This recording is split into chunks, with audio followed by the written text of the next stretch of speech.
नमस्कार दोस्तों, मैं आपका अपना दोस्त कहानियाँ सुनाता हूँ। मेरी यूट्यूब चैनल सांसारिक कहानियों में आप सभी का स्वागत है। आज की कहानी है अधूरी कहानी। ये बात उन दिनों की है जब राघव 12वीं जमात पास करके कॉलेज में पढ़ने गया था। माली हालात अच्छी न होने की वजह से उसे पापा के पास बेंगलुरु जाना पड़ा और इसी बीच वह काम भी करने लगा। समय मिलते ही राघव अपने सारे दोस्तों को मैसेज करता था। वह शायरी का तो शौकीन ही था। हर रोज नई नई शायरी दोस्तों को भेजता और बदले में वे तारीफ भेजते। वे ज़्यादातर बातें मैसेज के जरिए ही करते थे। दोस्तों के अलावा राघव अपनी चचेरी भाभी सोनू को भी मैसेज करता था। वे खड़गपुर में राघव के भाई के साथ रहती थी। राघव और सोनू दोनों जब भी बातें करते तो ऐसा नहीं लगता था कि कोई देवर भाभी बात कर रहे हैं। ऐसा लगता था कि मानो दो जिगरी दोस्त बातें कर रहे हों। एक दिन अचानक राघव के फ़ोन पर एक नंबर से एक प्यारा सा मैसेज आया। वह पढ़कर बहुत खुश हो गया, लेकिन अगले ही पल वह हैरान रह गया, क्योंकि जब उस नए नंबर पर उसने फ़ोन किया तो फ़ोन का जवाब नहीं मिल सका। राघव ने उसी नंबर पर मैसेज किया, कौन हो तुम? उधर से जवाब आया, आपकी अपनी दोस्त। राघव ने नाम पूछा तो उसने बताया नहीं। फिर कभी का मैसेज लिखा था।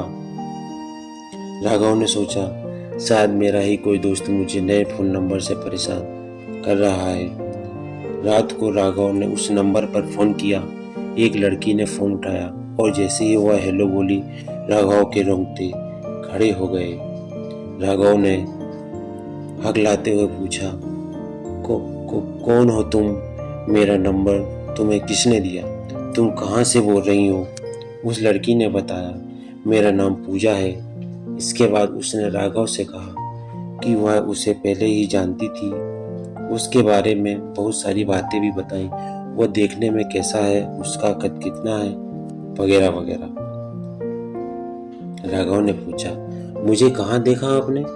उस लड़की ने कहा, 4 महीने पहले मुजफ्फरपुर रेलवे स्टेशन पे देखा था, तभी से नंबर ढूंढ रही हूँ। राघव चौंक गया, क्योंकि ठीक 4 महीने पहले वह अपनी मौसी को छोड़ने वहाँ गया था। वह ख्याली पुलाव पकाते हुए सोचने लगा कि एक अनजान लड़की ने अनजान जगह पर उसे देखा और तब से उसका फ़ोन नंबर ढूंढ रही है। पहले तो वह अनजान था, पर अब राघव दोस्ती के नाते उससे बातें करने लगा। कुछ ही दिन हुए थे राघव और उस लड़की की दोस्ती को कि इस बीच उसका एक मैसेज आया जिसमें लिखा था, मुझे माफ़ कर देना, मैं नहीं चाहती कि हमारी दोस्ती की शुरुआत झूठ से हो। सच तो यह है कि मैंने आपको कभी देखा ही नहीं, बस सोनी भाभी के फ़ोन पर आपका मैसेज पढ़ा तो मुझे बहुत पसंद आया। इसके बाद भाभी से आपका नंबर लेकर मैसेज कर दिया। मैंने सोचा कि अगर आपको पहले ही सब बता देती तो आपके बारे में इतना कुछ जानने का मौका न मिलता। इस झूठ के लिए मुझे माफ़ कर देना और मेरी दोस्ती को स्वीकार करना। यह मैसेज पढ़कर राघव को थोड़ा गुस्सा तो आया, पर दोस्तों से इस बारे में जब उसने बात की तो वो भी उसकी तारीफ के फूल बांधने लगे। उसे सलाह दी कि लड़की अच्छी है, तभी तो उसने सब सच सच बता दिया और तो अब दोस्ती भी करना चाहती है। ऐसे सच्चे दोस्त कम ही मिलते हैं। उसे फ़ोन करो और दोस्ती की नई शुरुआत करो। फिर क्या था, राघव का दिल बाग बाग हो उठा। अगली सुबह राघव ने मैसेज किया, गुड मॉर्निंग दोस्त। उधर से भी मैसेज आया जिसने पूछा गया था, मुझे माफ़ कर दो तो कर दिया ना, फिर से सॉरी एंड थैंक यू दोस्ती को आगे बढ़ाने के लिए। राघव ने भी फिल्मी अंदाज में लिख भेजा, दोस्ती में नो थैंक्स नो सॉरी। उन दोनों की दोस्ती परवान चढ़ती गई। पहली बार घर जाते समय राघव उससे खड़गपुर रेलवे स्टेशन पर मिला था। ट्रेन वहाँ ज़्यादा देर नहीं रुकी, इसलिए बातें भी ना हो सकी, सिर्फ हाय हेलो ही हो पाई। उस समय छठ पूजा की तैयारी चल रही थी। राघव घर पर ही था। सोनू भाभी हर साल छठ पूजा के समय गांव आ जाती।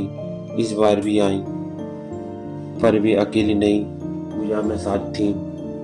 राघव इतना खुश था कि वह बयां नहीं कर सकता था। उसने पूजा को अपनी माँ और बहनों से मिलवाया। वह पूरा दिन उसी के साथ रहा। सोनू भाभी कहाँ चुकने वाली थी।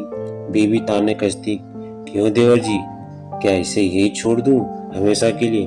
भाभी की ऐसी बात सुनकर राघव के मन में लड्डू फूटने लगते हैं। काश ऐसा ही होता।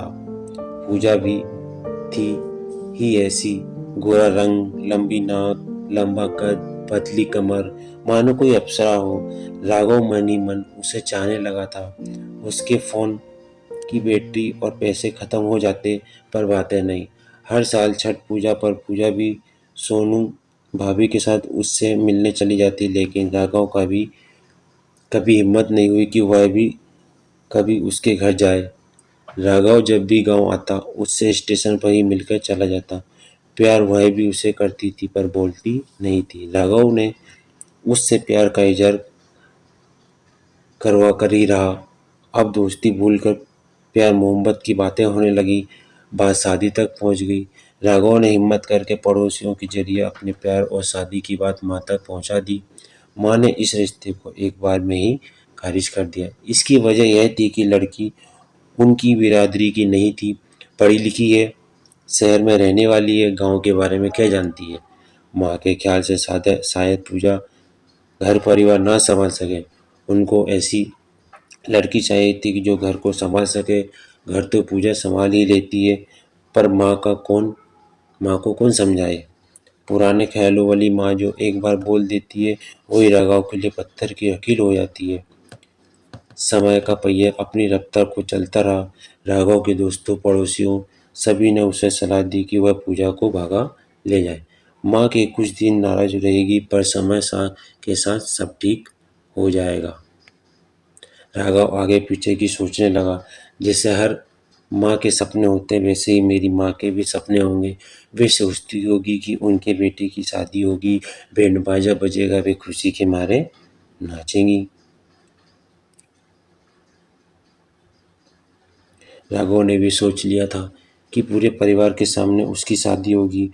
वह अपनी माँ के सपनों को नहीं तोड़ सकता। एक दिन राघव ने पूजा को अपने मन की बात बता दी। वह सुनकर रोने लगी।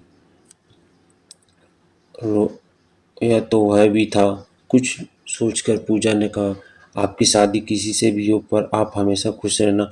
माँ का दिल कभी मत तोड़ना। आप वहीं शादी कीजिए जहाँ आपकी माँ चाहती है।